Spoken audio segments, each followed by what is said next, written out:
Bueno, buenas tardes. Yo soy Mireia Saura, soy médico de familia, ya me conocéis algunos, y también ahora con el título de Medicina de Urgencias y Emergencias. La sesión de hoy es sobre las infecciones de la vía aérea inferior. Veréis que hay una pequeña introducción sobre las infecciones respiratorias bajas y después indagaremos un poquito más en la bronquitis aguda, el EPOC agudizado, la neumonía, las bronquiectasias no fibrosis quística, el asma y finalmente unos tips, unas píldoras para llevarnos a casa. Bien, las infecciones de la vía aérea inferior son los principales desafíos de salud pública, ya que son una causa muy frecuente de morbimortalidad, ¿de acuerdo? Entre las más destacadas, las que hemos comentado, la bronquitis aguda, neumonías, exacerbaciones de asma, ¿de acuerdo? Y en niños, las bronquiolitis, ¿de acuerdo? Entonces, muchas son producidas por virus, pero hay otras bacterias como el neumococo que son responsables de las neumonías, sobre todo en las adquiridas en la comunidad. La gravedad dependerá de la afectación y también de los factores del huésped, ¿de acuerdo? Es muy importante un diagnóstico precoz y valorar si es vírico o bacteriano para iniciar antibioterapia empírica correspondiente. Perfecto, pues ya empezaremos. La primera patología que vamos a nombrar será la bronquitis aguda, que es una inflamación de la mucosa bronquial en pacientes que no tienen patología previa. Y normalmente en la clínica que dicen es que tienen una tos, que puede ser con o sin expectoración, disnea y pueden tener algo de febrícula, ¿de acuerdo? Y se oyen pitos, ¿no? Muchas veces nos dicen. El 90% están causadas por virus. Los más importantes son influenza A y B, parainfluencia. Después, virus respiratorio sincitial, que sobre todo se detectaba antes en niños, pero ahora que hemos empezado la detección en adultos durante la campaña de invierno, pues también se ven muchos casos. Y después, pues bueno, rinovirus, COVID, adenovirus, pues bueno, muchos virus. Y después también hay la etiología bacteriana, que la verdad es que son pocas, menos del 10%, y serían causadas por Mycoplasma pneumoniae, Chlamydia pneumoniae y muchas veces por Bordetella pertussis, que hace aproximadamente 1 año y medio o así tuvimos un invierno con una Bordetella bastante extendida que afectó a muchos núcleos familiares. Después también puede haber irritantes no infecciosos, como inhalación de gases tóxicos, humo, o ahora, por ejemplo, en invierno, pues las malas combustiones, ¿vale? Serían las etiologías principales. Entonces, ¿por qué se produce? Porque hay una liberación de mediadores inflamatorios que provocan hiperemia y edema de la mucosa respiratoria. Esto hace que haya una descamación de las células epiteliales y una alteración de la función mucociliar, lo que dificulta la eliminación de secreciones, taponando los alvéolos y aumentando la producción de moco, ¿vale? Y esta inflamación lo que provoca es una contracción del músculo liso bronquial y esto es lo que oímos como sibilancias, por una inflamación. ¿Qué factores de riesgo podemos ver? Pues el tabaquismo, que haya o no una patología pulmonar de base, un EPOC, un asma, una hiperreactividad bronquial, el reflujo gastroesofágico y también las edades extremas de la vida. Los niños y los ancianos tienen más facilidad a poder tener este tipo de patologías y que se puedan complicar. ¿Qué tratamiento daremos? En el momento agudo estamos hablando. Pues primero de todo tenemos que broncodilatar, tenemos que desinflamar estos bronquios, ¿de acuerdo? ¿Y cómo lo haremos? Pues empezaremos con combinaciones de agonistas beta-2 adrenérgicos de acción corta asociados a anticolinérgicos. Entonces, ¿qué dispositivos tenemos? Pues por una parte tenemos las mascarillas nebulizadas, ¿de acuerdo? Y hay otros dispositivos más novedosos que ya están en el mercado desde hace unos años, que son los dispositivos de malla vibratoria, como es el Aerogen, que es una de las casas comerciales. Entonces, ¿por qué ahora están en auge? Pues porque la malla vibratoria lo que hace es desprender una nube, ¿de acuerdo?, con partículas que son más pequeñas que el tratamiento nebulizado. Y esto ayuda a llegar a la vía respiratoria mucho más pequeña, consiguiendo un depósito mayor de medicación. Si con las nebulizaciones se calcula que se deposita entre el 11 y 12%, con las mallas vibratorias podría llegar hasta un 16-18%, que no es nada destacable y desperdiciar, perdón. Y de hecho, lo que vemos son mejores resultados con pacientes que se broncodilatan con aerógeno. Este dispositivo se puede poner tanto nebulizado como con un adaptador en las máquinas de ventilación mecánica no invasiva, por lo que no hace falta estar quitando y poniendo, ¿de acuerdo?, el adaptador. Después, bueno, también tenemos los dispositivos inhalados con o sin cámara, que cuando los usamos generalmente lo hacemos con cámara para favorecer que lo hagan bien la llegada del tratamiento. Después, aparte de los broncodilatadores, pues también iniciaríamos tratamiento la corticoterapia endovenosa o vía oral y también nebulizada o inhalada. ¿Cómo lo haremos? Pues generalmente, si tenemos un broncoespasmo importante, combinaremos metilprednisolona miligramo kilo, ¿de acuerdo? Y hidrocortisona, que ya van en monodosis de 100 miligramos. Entonces, ¿por qué esto? La hidrocortisona tiene un efecto mucho más rápido, ¿de acuerdo? En cambio, la metilprednisolona es un poquito más larvado, ¿vale? Entonces, lo que hacemos es administrarlos a la vez para que se conjuguen los efectos y haya un mayor efecto antiinflamatorio. Y también podemos nebulizarlo o inhalarlo con budesonida, que se haría cada 12 horas. Después, por supuesto, oxigenoterapia, en función de qué, pues del requerimiento de nuestro paciente, del trabajo respiratorio que tenga, de la edad, pues será en gafas nasales, un alto flujo en Ventimas, un ONAF, que esto empezamos a verlo muchísimo en los servicios de urgencias durante la pandemia, ya que muchos pacientes no eran tributarios a ventilación mecánica no invasiva, y con estas presiones de alto flujo pues se consigue un mayor reclutamiento de alveolos y favoreciendo el intercambio gaseoso. Y como no, pues la ventilación mecánica no invasiva. Y a lo último sería la intubación. ¿Qué otros tratamientos? Pues bueno, antitérmicos, valorar antibioterapia, también siempre en función de las pruebas complementarias, ¿no? Pues PCR, leucocitosis, procalcitonina, si ha tenido fiebre o no, si el esputo es purulento, sin esputo. Bueno, hay que valorar diferentes campos. Entonces, de entrada, antibioterapia no, ¿de acuerdo? Porque, como hemos dicho, el 90% son víricas. Si sospechamos que puede ser una bordetela, entonces sí que empezaríamos acitromicina de 500 la primera dosis y después 4 días más 250 miligramos. Bueno, ¿qué hay que recordar al enfermo? Pues que los episodios de bronquitis no mejoran en 2 o 3 días, suelen ser episodios larvados de 2 o 3 semanas, tenemos que ir haciendo controles presenciales para ir auscultando, para ver esa saturación, ¿de acuerdo? Y si empeoran o no mejoran, pues que vuelvan antes, pero que hay que explicarles que hay que tener un poquito de paciencia. El EPOC agudizado. Bueno, la exacerbación de EPOC o agudización, ¿de acuerdo? Es un episodio agudo que lo que hace es un empeoramiento de esos síntomas respiratorios que ya tiene el paciente de base, ¿no? Pues aumento de la disnea, de la tos y de la producción de esputo, que va más allá de las variaciones diarias que ya normalmente puedan tener, ¿de acuerdo? Su etiología. Del 30 al 60% suelen ser víricas también. El más frecuente, el rinovirus. Y si son bacterianas, principalmente son Haemophilus, neumococo y Moraxella catarrhalis, ¿de acuerdo? Si son pacientes con patología pulmonar avanzada, muchas veces ya tenemos pseudomonas, porque si hay bronquiectasias, si ha habido muchos tratamientos previos, pues ya se ven gérmenes un poquito más resistentes.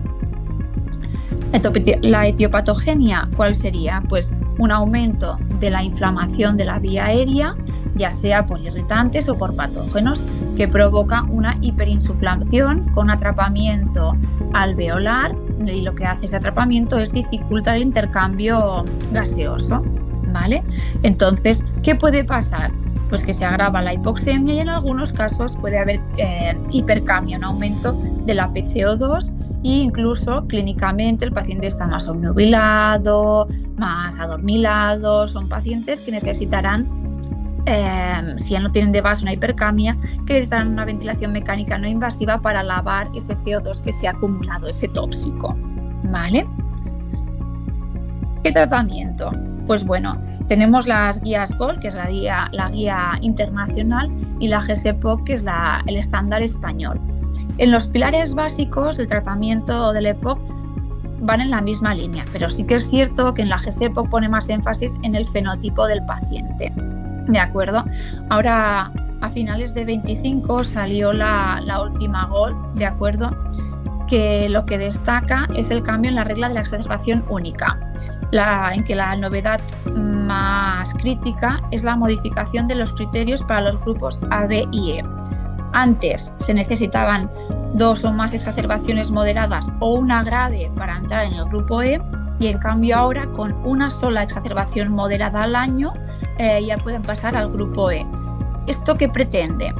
Busca escalar tratamientos antes, ¿de acuerdo?, para favorecer una adaptación del tratamiento y así disminuir el riesgo cardiovascular y de futuros episodios, ¿vale? Bueno, aquí un poquito es el resumen. Aquí tenéis esta gráfica y un poquito las líneas por donde van, tanto la GOLD como GSEPOC de España, ¿vale? Y lo que comparten es la triple terapia. Entonces, ahora no voy a dar mucha importancia al tratamiento de mantenimiento, pero me parecía importante que lo tuvierais en cuenta, sino que nos centraremos en la exacerbación, en la agudización, ¿de acuerdo? Y tenemos que tratar los 3 pilares. Por una parte, los broncodilatadores de acción corta. Normalmente combinamos, ¿no?, SABA y SAMA, y aumentamos la frecuencia incluso cada 4 horas. Si lo tenemos en urgencias, en un box, podemos hacer hasta 3 nebulizaciones si no se taquicardizan mucho y así, para intentar abrir esa vía respiratoria. Por otra parte, los corticoides sistémicos, como hemos comentado, metilprednisolona miligramo kilo, y después se puede ir pues la prednisona, ¿de acuerdo? Y también podríamos combinar la hidrocortisona. Y después antibiótico. ¿Cuándo pondremos antibiótico? Pues debemos tener en cuenta los criterios de Antonisen, ¿de acuerdo? ¿Y cuáles son estos criterios? Pues incremento de la disnea, incremento del volumen de esputo, pero el determinante principal es el incremento de la purulencia, que no el color, ¿de acuerdo?, sino la purulencia. Y bueno, y después también, si tenemos parámetros analíticos como puede ser PCR, procalcitonina, leucocitosis, pues nos harán determinar si iniciamos o no el antibiótico, ¿de acuerdo? Entonces, en función de esto, pues el grado 3 leve será un tratamiento más sintomático, el grado 2 moderado serían ya 2 criterios, antibiótico, y puede ser un tratamiento ambulatorio, siempre y cuando sea un paciente con buen soporte, que pueda hacer un correcto seguimiento, un correcto tratamiento. Y el grave serían ya los 3 criterios, antibiótico y hospitalización. En nuestro caso, que estamos en VITAS, yo aquí aconsejaría el ingreso desde un grado moderado. Si hace falta, pues un ingreso corto, 24-48 horas, para tenerlos más controlados y evitar posibles complicaciones.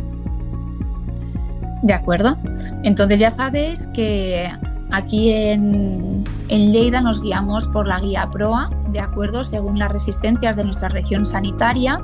Entonces, en el tipo 1 leve, ¿de acuerdo? Si es muy leve y no hay mucho criterio, así podríamos incluso hacer terapia diferida, ¿no?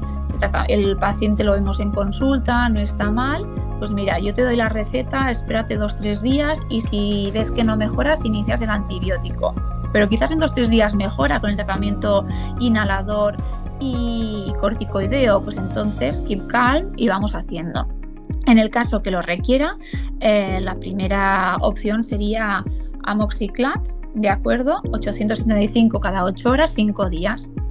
En la observación moderada, ¿de acuerdo?, sería el mismo antibiótico, y aquí sí que hay que cambiar en alérgicos. En el tipo 1 leve sería Doxy, y después en el tipo 2, si son alérgicos a penicilina, Levo de 500 cada 24, 5 días. Cuando ya estamos ante un tipo 3 o riesgo de pseudomonas, empezaríamos con ciprofloxacino 750 cada 12 y en alérgicos Tazocel. Y ya cuando hay una amenaza vital empezaríamos directamente con Tazocel asociado o no a banco, ¿de acuerdo? Y en alérgicos Meropenem asociado a banco, si hay riesgo de MARSA, ¿de acuerdo? Siempre tener en cuenta que hay que tener que los betalactámicos se tiene que hacer un bolo de carga y después una perfusión continua y monitorizar los niveles del fármaco en sangre para ver que estamos en las concentraciones adecuadas. Aquí tenéis el resumen de los criterios de valoración, si es leve, moderado o grave. Y esto es lo que hemos comentado, la perfusión continua, ¿de acuerdo? Y mirar los niveles, que no se nos debe olvidar. La tercera entidad sería la neumonía, que como ya sabéis es una infección aguda del parénquima pulmonar que compromete los espacios alveolares y el tejido intersticial, haciendo que no haya un intercambio gaseoso correcto. Hay una ocupación de estos alveolos por exudado inflamatorio y que dificulta el intercambio gaseoso y genera áreas de consolidación, de acuerdo, que podemos ver en las radiografías, como puede ser en estas dos que tenéis aquí abajo. Uno es una condensación lobar derecha y después en la otra es una neumonía bilateral. Estas eran muy típicas en el COVID. ¿Qué etiología podemos tener?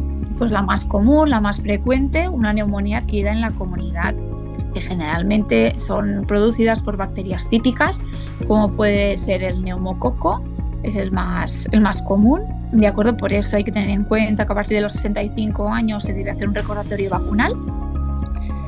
Haemophilus en fumadores y EPOC. Staphylococcus aureus si ha habido una infección previa o así, o Moraxella catarrhalis. Bacterias atípicas pues serían Mycoplasma, Clamidia y Legionella, sobre todo relacionada con sistemas de refrigeración y torres de agua. Y después también algunos virus, ¿no? Como la gripe, COVID y el VRS, como hemos comentado antes. Neumonía nosocomial, pacientes que han estado ingresados por otro motivo y que han desarrollado una neumonía tras el ingreso. Pues bueno, tenemos que asumir que son patógenos pues más virulentos, más resistentes, y estaríamos hablando de bacilos gram negativos como la Pseudomonas, E. coli, Klebsiella pneumoniae, y también cocos gram positivos como el Staphylococcus aureus resistente a meticilina, ¿de acuerdo? Después, pacientes añosos, con poca movilidad, si ha habido un vómito previo, pues podría ser una neumonía por aspiración, que suele ser una flora mixta con anaerobios.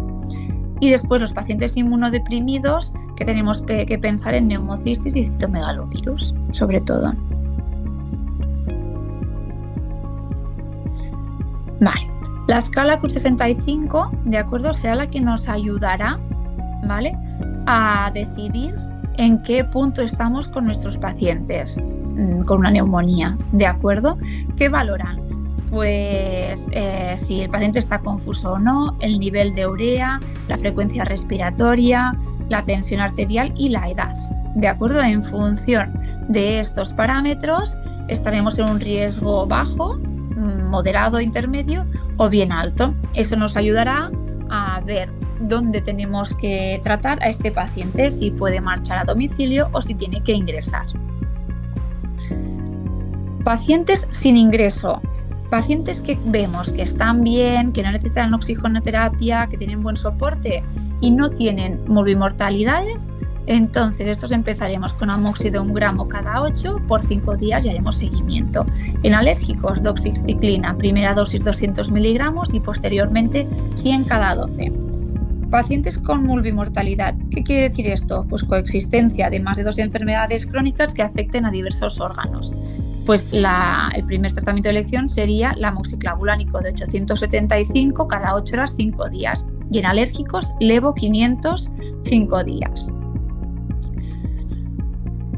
Venga, un CRUB ya medio o ya grave. Ya nos planteamos el ingreso. Población general, amoxiclavulánico o cefotaxima, asociado o no a citro, ¿de acuerdo? En alérgicos sería el levo de 500. Pacientes con riesgo de pseudomonas, Tazocel asociado a citro de acuerdo, ajustando dosis, y en alérgicos meropenem más menos acitro. Neumonía necrotizante, hay un absceso, un empiema, iríamos directos a amoxiclap 2 gramos cada 8 horas, y en alérgicos levo asociado a clinda, ¿de acuerdo? ¿Cuánto tiempo? Pues 2 semanas o según la evolución, porque a veces pueden ser más larvados.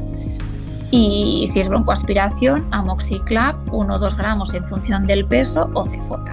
Alérgicos, levo 500 cada 24. Vale. Punto número 4. Pacientes con bronquiectasias. ¿Qué usaremos? Usaremos la escala EFACET, ¿de acuerdo? Que es una herramienta pronóstica para pacientes con bronquiectasias no relacionadas con fibrosis quística y nos permite evaluar la gravedad y el riesgo de mortalidad a medio plazo.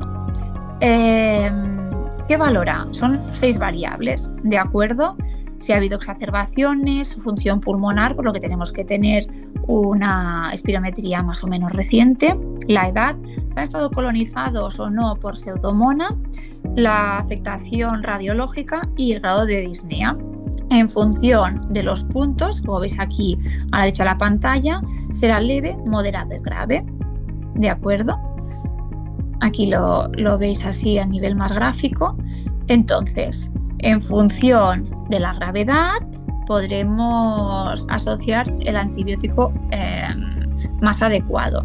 Tipo 1, lo que hemos comentado también de terapia diferida, y si no, empezaríamos con amoxiclap 875. Tipo 2, directamente amoxiclap 875, alérgicos levo 500. Tipo 3, cipro 750 cada 12, alérgicos tazocel. Y el tipo 4, que ya es más grave, tazocel, y el alérgicos meropenem 1 gramo cada 8. Pensar siempre en los betalactámicos, la dosis de carga, la perfusión continua y los niveles plasmáticos. Y para finalizar hablaremos del asma, ¿no? Que es una enfermedad inflamatoria crónica que se caracteriza por una hiperreactividad bronquial. Clínicamente pueden tener episodios recurrentes en los que hay sibilancias, disnea, incluso sensación de opresión torácica y tos, una tos incoercible, ¿de acuerdo? Asociado a una obstrucción del flujo aéreo. Entonces, su etiología pues suele ser multifactorial, ¿de acuerdo? Hay pacientes mucho más reactivos, pacientes pues, que ya tienen factores predisponentes como una atopia, una obesidad, el género, factores ambientales como pueden ser alergenos, infecciones virales y el fenotipo. ¿De acuerdo? Principalmente se distingue entre asma alérgica y el asma no alérgica. Vale. Para el tratamiento del asma tenemos las guías GEMA, que la más actualizada es la 5.5, ¿de acuerdo? El tratamiento habitualmente son en 6 escalones, ¿de acuerdo? Que se va escalonando en función de la clínica que presenten y así vamos ajustando los escalones terapéuticos, ¿vale? Tenéis aquí los diferentes los 6 escalones, ¿de acuerdo? ¿Qué haremos con una exacerbación asmática en urgencias? A mí personalmente me dan bastante miedo porque pueden complicarse en cuestión de minutos y hacernos correr. Por una parte, oxigenoterapia, de acuerdo, con el objetivo de mantener unas saturaciones de 93-95% en adultos. Bronquiodilatadores de acción corta, SABA y asociarlos a un anticolinérgico SAMA, ¿de acuerdo? Entonces empezaremos con nebulizaciones o con los dispositivos de malla vibratoria, ¿de acuerdo? Y corticoides sistémicos, lo que hemos dicho, metilprednisolona e hidrocortisona endovenosos en bolus de entrada. También tenemos el sulfato de magnesio, ¿de acuerdo? Que se pone una dosis única de 2 gramos en crisis grave. Generalmente en nuestros protocolos lo que hacemos es por lo menos poner 2-3 nebulizaciones, broncodilatadores, y si esto no mejora ya añadimos el sulfato de magnesio y ya muchas veces vamos llamando a la UBI, ¿vale? Son las situaciones de gravedad, son pacientes que se complican fácilmente y que necesitan una revaloración continua y una monitorización muy estrecha. Por tanto, ¿qué nos llevamos a casa? Que las infecciones respiratorias bajas son uno de los principales motivos de consulta en los servicios de urgencias, que hay diferentes estadios de gravedad que debemos saberlos y hasta dónde podemos llegar en los diferentes escenarios, dónde podemos llegar en consulta, dónde podemos llegar en unas urgencias como Vitas de Lleida o en un hospital ya mayor. Cuando hablamos de bronquitis aguda, muchas veces de entrada no se debe poner antibiótico, ya que el 90% de las bronquitis agudas son secundarias a infecciones víricas, ¿de acuerdo? Y debemos intensificar la terapia broncodilatadora, sea con nebulizadores, con dispositivos de malla vibratoria, tratamiento corticoideo endovenoso sistémico y pensar en antibióticos cuando hay una clínica que puede estar asociada a una infección, una sobreinfección bacteriana, ¿de acuerdo? O parámetros de laboratorio que así lo apoyen. En el EPOC agudizado tendremos en cuenta los criterios de Antonisen. En función de esto distribuiremos los pacientes en si estamos en una observación leve, moderada o grave, ¿de acuerdo? Y en función de esto ajustaremos tratamiento antibiótico. En la neumonía usaremos la escala CUR 65 y en función de si nuestro paciente necesita o no ingreso, ajustaremos el tratamiento antibiótico más adecuado. Pacientes con bronquiectasias, tendremos presente la escala de Facet, de acuerdo, que tenemos los 4 grados de gravedad, y tener en cuenta que el asma es una situación grave que puede cambiar en pocos minutos y que puede requerir ingreso en UCI y pensar siempre en el sulfato de magnesio. Y hasta aquí la sesión de hoy. Sí.